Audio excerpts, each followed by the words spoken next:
మీరు మీ ఇంట్లో ప్రశాంతంగా నిద్రిస్తున్నారా? మీ పక్కనే ఉండి మీకు సపర్యలు చేసే వ్యక్తులు సాక్షాత్తు కాలయములైతే నమ్మకమే గొంతుకొస్తే పరిస్థితి ఏంటి?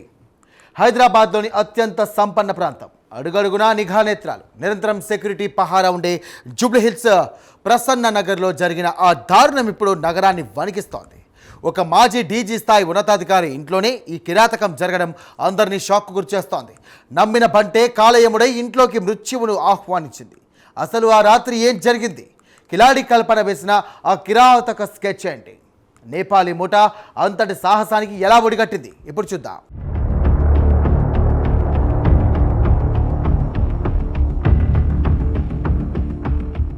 హైదరాబాద్ నగరం అనగానే అందరికీ గుర్తొచ్చేది హైటెక్ హంగులు, ఐటీ కారిడార్లు.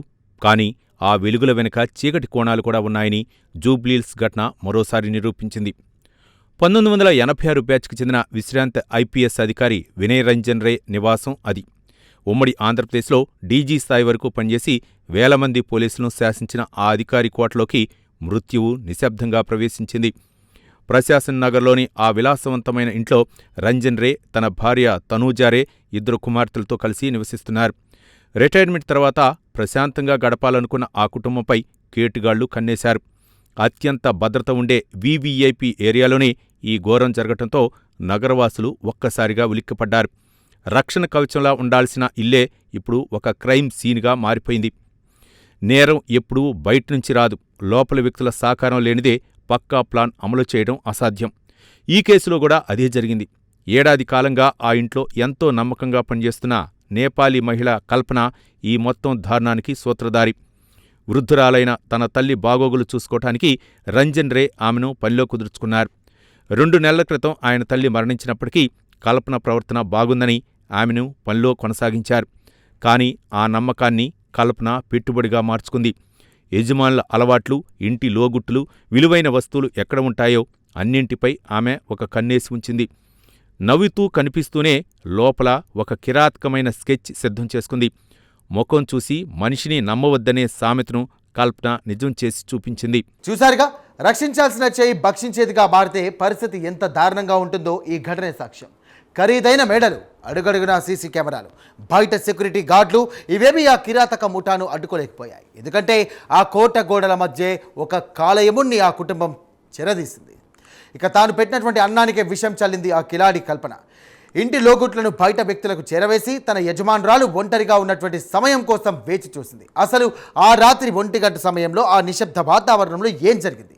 నిద్రపోతున్న తనుజ, ఇక రేపై ఆ ముగ్గురు నిందితులు ఎలా విరుచుకుపడ్డారు?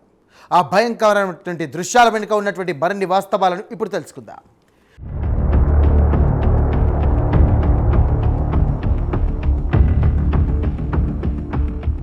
పక్కా రెక్కి, పక్కా ప్లాన్, నిందితులు ఎక్కడా పొరపాటు జరగకుండా జాగ్రత్త పడ్డారు.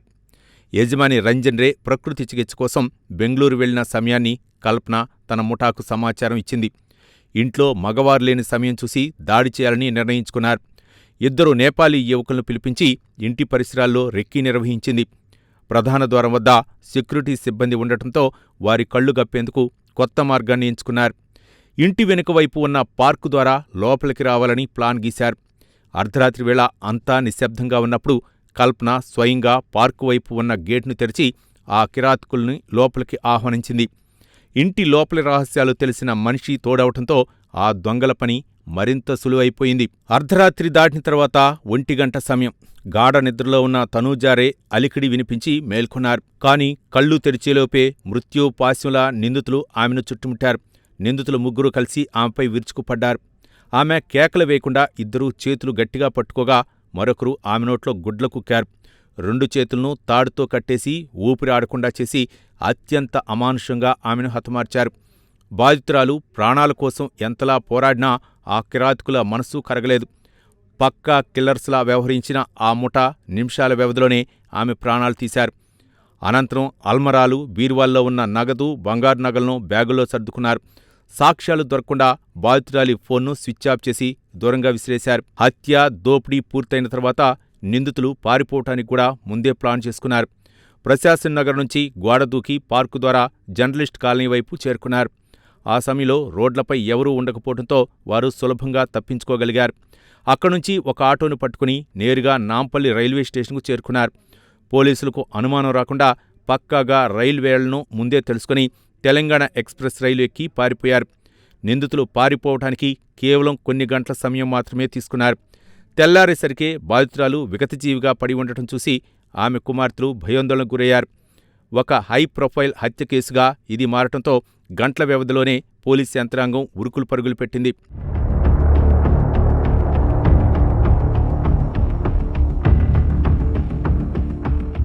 గతంలో నేపాలీలు అంటే నిజాయితీకి మారుపేరుగా ఉండేవారు. కానీ ఈ మధ్యకాలంలో జరుగుతున్న వరుస దాడులు ఆ నమ్మకాన్ని తుడిచిపెట్టేస్తున్నాయి. ఉపాధి కోసం వచ్చి యజమానులనే అంతం చేయటం ఇప్పుడు పెద్ద సమస్యగా మారింది. ఈ ఘటనతో నగరంలోని నేపాలీ పనిమనుషులపై అనుమానాలు మొదలయ్యాయి. దీనివల్ల దశాబ్దాలుగా ఇక్కడ కష్టపడుతున్న అమాయక నేపాలీ కుటుంబాల ఉపాధి కూడా దెబ్బతినే ప్రమాదం ఉంది.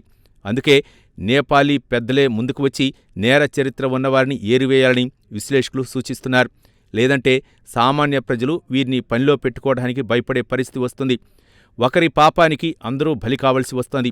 నిందితుల కోసం ఇప్పుడు పోలీసులు దేశవ్యాప్తంగా గాలింపు చర్యలు చేపడుతున్నారు. ఘటన గురించి సమాచారం అందిన వెంటనే పోలీసు యంత్రాంగం యుద్ధ ప్రాతిపదికన స్పందించింది. DGP CV Anand, CP Sajjanar స్వయంగా ఘటనా స్థలానికి చేరుకుని దర్యాప్తును పర్యవేక్షించారు. క్రైమ్ సీన్ వద్ద క్లూస్ టీం అత్యంత సూక్ష్మమైన ఆధారాలను కూడా సేకరించింది. హంతకుల కోసం టాస్క్ ఫోర్స్తో సహా 6 ప్రత్యేక బృందాలను రంగంలోకి దించారు. నిందితులు నేపాల్ సరిహద్దు దాటే అవకాశం ఉండటంతో ఢిల్లీ, లక్నో పోలీసులను అప్రమత్తం చేశారు. సీసీటీవీ ఫుటేజీలను జల్లెడపట్టి నిందితుల కదలికలను ట్రాక్ చేశారు. రైల్వే స్టేషన్లోని విజువల్స్ ఆధారంగా వారిని గుర్తించారు.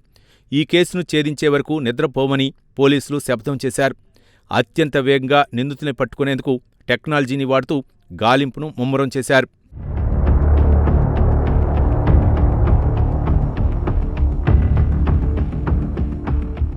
మరి వైఫ్ని దారుణంగా నేపాలీ ఇంట్లో పనిచేస్తామని వచ్చి నమ్మకంగా ఉండి దారుణంగా హత్య చేయడం జరిగింది. దీన్ని ప్రభుత్వం తప్పకుండా తీవ్రంగా పరిగణిస్తుంది. హంతకులని ఎక్కడ పోయినా తప్పకుండా పట్టుకొని తెలంగాణ ప్రభుత్వం దాన్ని శిక్షిస్తుంది. ఎందుకంటే తెలంగాణ ఈరోజు భారతదేశంలో నంబర్ 1 పోలీస్గా గుర్తింపబడినటువంటి మరి తెలంగాణ పోలీసులు వాళ్ళని తప్పకుండా ఛేదించడంలో ఎలాంటి నిర్లక్ష్యం చేయకుండా తప్పకుండా త్వరలో పట్టుకొని మరి ఇలాంటి సంఘటన పునరావృతం కాకుండా ప్రభుత్వం కూడా చర్యలు తీసుకుంటుంది. మరి ఇది చాలా శోచనీయమైనటువంటి సంఘటన. మరి చనిపోయినటువంటి వారికి ప్రగాఢ సానుభూతి తెలియజేస్తాం. చూసారుగా, నమ్మిన మనుషులే నయవంచకులైనటువంటి వేళ ఎంతటి ప్రమాదం పొంచి ఉందో. కేవలం బంగారు నగలు, అలాగే నగదు కోసం ఒక నిండు ప్రాణాన్ని బలికొనడం అత్యంత దారుణం. అందరికీ పోలీసులు పదే పదే చెబుతూ ఉంటారు, హెచ్చరిస్తూ ఉంటారు. మీ ఇంట్లో పని మనుషులను పెట్టుకునే ముందు వారి వివరాలను సరిచూసుకోండి.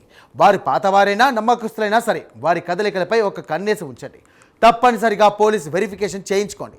సీసీ కెమెరాలను ఏర్పాటు చేసుకోవడం ద్వారా ఇలాంటి ముఠాల ఆగడాలకు అడ్డుకట్ట వేయవచ్చు. నేరగాళ్లకు శిక్ష పడే వరకు కూడా పోలీసులు విశ్రమించారు. మీరు కూడా అప్రమత్తంగా ఉండండి.